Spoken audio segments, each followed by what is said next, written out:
আসসালামু আলাইকুম। সংবাদে আপনাদের সবাইকে স্বাগত জানাচ্ছি। আমি ফিরোজ তোহা। শুরুতেই সংবাদ শিরোনাম। বাংলাদেশের সর্বশেষ গুরুত্বপূর্ণ আপডেট সংবাদে আপনাকে স্বাগত। শুরুতেই সংবাদ শিরোনাম, পরে বিস্তারিত। প্রথমেই জানাবো, আওয়ামী লীগের প্ল্যান বি কোন দল, জানালেন সার্জিস আলম।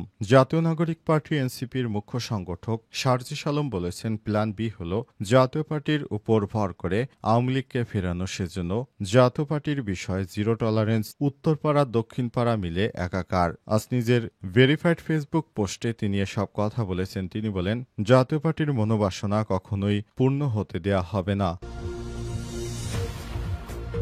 এরপর জানাবো, জাপা কার্যালয়ের সামনে আবারও হামলা, আহত বিপিনুর।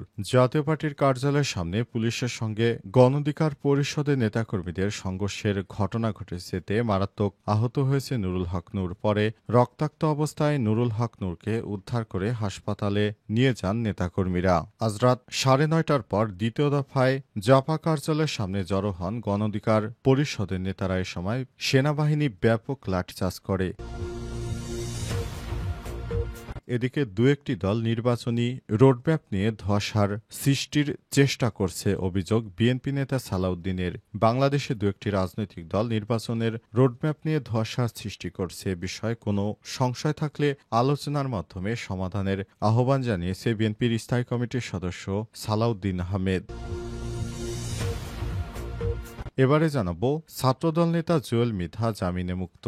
কারাদণ্ডপ্রাপ্ত ছাত্রদলের কেন্দ্রীয় সহসভাপতি জুয়েল মৃধা জামিনে মুক্ত হয়েছেন। শুক্রবার রাজধানীর কেরানীগঞ্জ কেন্দ্রীয় কারাগার থেকে আওয়ামী লীগের সময় মিথ্যা মামলায় সাজাপ্রাপ্ত হন ছাত্রদল নেতা মোহাম্মদ জুয়েল মৃধার সঙ্গে শহীদুল ইসলাম শহীদ শাহাদাত খান জামিনে মুক্তি পান। মামলার সূত্র থেকে জানা গেছে, 2015 সালে অবরোধ চলাকালীন সময়ে দায়ের হওয়া একটি রাজনৈতিক মামলায় 3 বছর সশ্রম কারাদণ্ড এবং 5,000 টাকা অর্থদণ্ড হয়েছিল তার। এবং সর্বশেষ জানাবো, তাড়াহুড়ো করে গুম প্রতিরোধ আইনের খসড়া তৈরিতে জাতিসংঘের উদ্বেগ। অন্তর্বর্তীকালীন সরকারের গুম প্রতিরোধ, প্রতিকার ও সুরক্ষা অধ্যাদেশ 2025 নিয়ে উদ্বেগ প্রকাশ করেছে ঢাকায় জাতিসংঘের জ্যেষ্ঠ মানবাধিকার বিষয়ক উপদেষ্টা হুমা খান।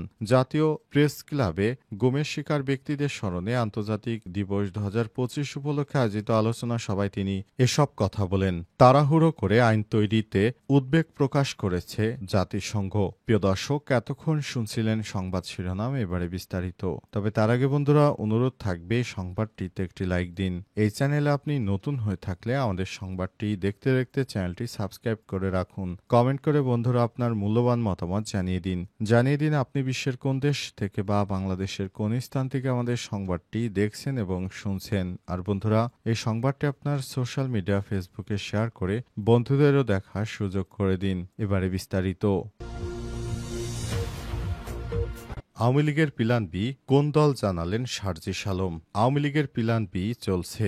জাতীয় নাগরিক পার্টি এনসিপির মুখ্য সংগঠক উত্তরাঞ্চল সার্জিস আলম বলেছেন, প্ল্যান বি হল জাতীয় পার্টির উপর ভর করে আওয়ামী লীগকে ফেরানো। সেজন্য জাতীয় পার্টির বিষয় জিরো টলারেন্স, উত্তরপাড়া দক্ষিণপাড়া মিলে একাকার। আজ রাতে নিজের ভেরিফাইড ফেসবুক আইডি থেকে এক পোস্টে সব কথা জানিয়েছেন সার্জিস আলম। তিনি বলেন, আমাদের দেশে একটি পার্টি রয়েছে, তাদের নাম জাতীয় পার্টি। তারা আওয়ামী লীগের সময় নির্বাচনে অংশগ্রহণ করেছে, এখনো নির্বাচনে অংশগ্রহণ করেছে। বিগত সময়ে স্বৈরাচারী সরকারের প্রধান দোষ ছিল এই জাতীয় পার্টি। এখন শেখ হাসিনা পালিয়ে যাওয়ার পর তারা নতুন করে চক্রান্ত শুরু করেছে। এই জাতীয় পার্টি মিলে আবার দেশের মধ্যে বিশৃঙ্খল পরিস্থিতি সৃষ্টি করতে চায়। সুতরাং এই জাতীয় পার্টির উপর ভর করে আবার নতুন করে আওয়ামী লীগ ফেরার চেষ্টা করছে, এমন অভিযোগ করেছেন সার্জিস আলম। আর এই অভিযোগের ভিত্তিতে তিনি বলেন, এই জাতীয় পার্টি আওয়ামী লীগের বি টিম হিসেবে কাজ করছে, তাদের এদেশে রাজনীতি করার কোনো সুযোগ দেয়া হবে না বলে মন্তব্য করেন তিনি।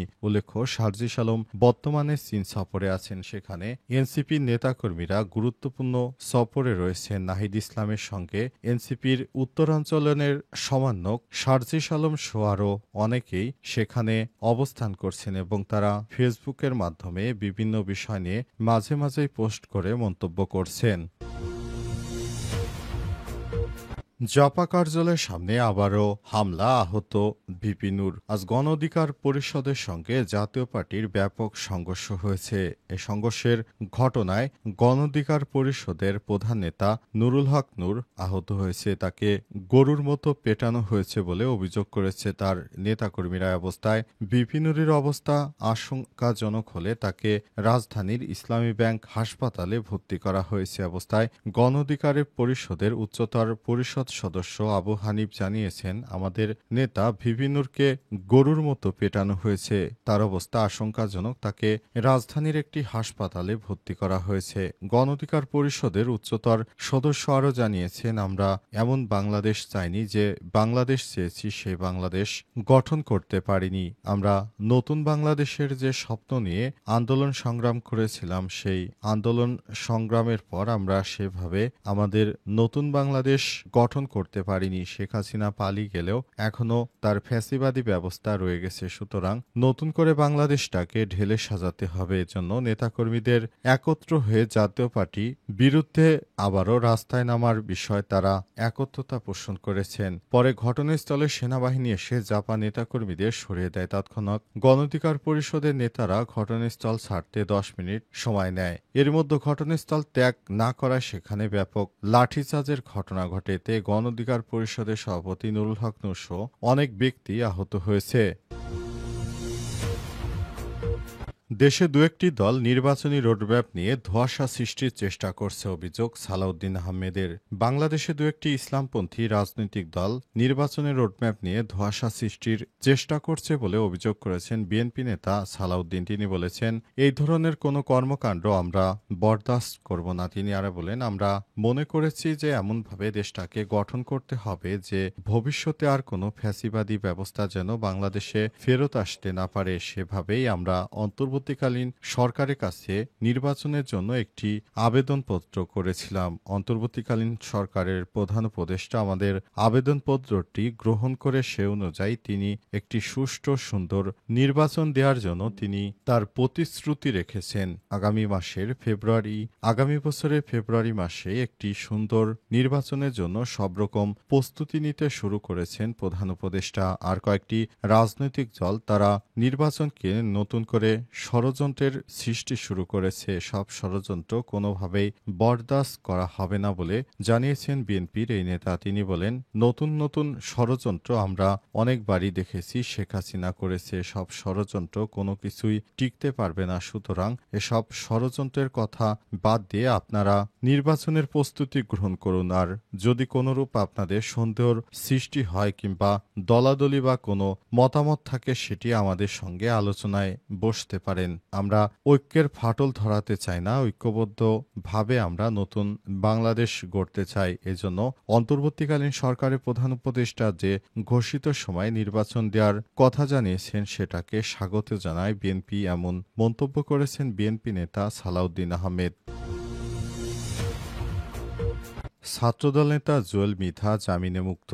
কারাদণ্ডপ্রাপ্ত বিএনপির ছাত্রদলের কেন্দ্রীয় সহসভাপতি জুয়েল মিথা জামিনে মুক্ত হয়েছেন। আজ রাজধানীর কেরানীগঞ্জের কেন্দ্র কারাগার থেকে আওয়ামী লীগের সময় মিথ্যা মামলায় সাজাপ্রাপ্ত বিএনপির এই নেতা জামিনে মুক্তি হয়েছেন। মামলার সূত্র থেকে জানা গেছে, 2015 সালে অবরোধ চলাকালীন সময় দায়ের হওয়া একটি রাজনৈতিক মামলায় 3 বছর সশ্রম কারাদণ্ড, 5,000 টাকা অর্থদণ্ড দেওয়া হয়। কিন্তু শেখ হাসিনার সময় দীর্ঘদিন ধরে তাকে জেল হাজতে থাকতে হয়েছে। তিনি কোনো উপায়ন্ত না পেয়ে তারপর জেল হাজতেই ছিলেন। অবশেষে অন্তর্বর্তীকালীন সরকারের প্রধান উপদেষ্টা দায়িত্ব গ্রহণের পর তিনি জামিনে মুক্তি পেয়েছেন। অন্তর্বর্তীকালীন সরকারের প্রতি তিনি কৃতজ্ঞতা জানিয়েছেন এবং শিক্ষার্থীরা আন্দোলন করে যে স্বৈরাচার সরকারকে হটিয়েছে, তিনি এজন্য কৃতজ্ঞতা জানিয়েছেন। তবে অনেকেই বলছে, তার মতো বিএনপির সব নেতারা জেল থেকে বেরিয়ে প্রথম শিক্ষার্থীদের প্রতি কৃতজ্ঞতা জানালেও কিন্তু কিছুদিন পর তারা শিক্ষার্থীদের নিয়ে নানা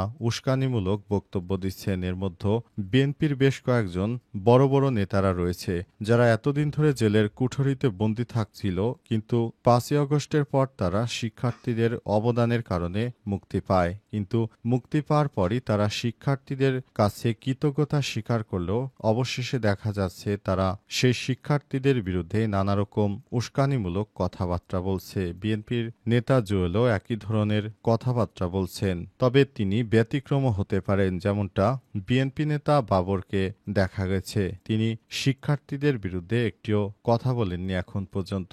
এ অবস্থায় বিএনপির নেতৃত্ববৃন্দরা সবাই মিলে একত্রে থাকার জন্য আহ্বান জানিয়েছেন, যাতে করে ফ্যাসিবাদ বিরোধী বাংলাদেশে যে ঐক্য তৈরি হয়েছে এই ঐক্যের মধ্যে কোনরূপ ফাটল না ধরে।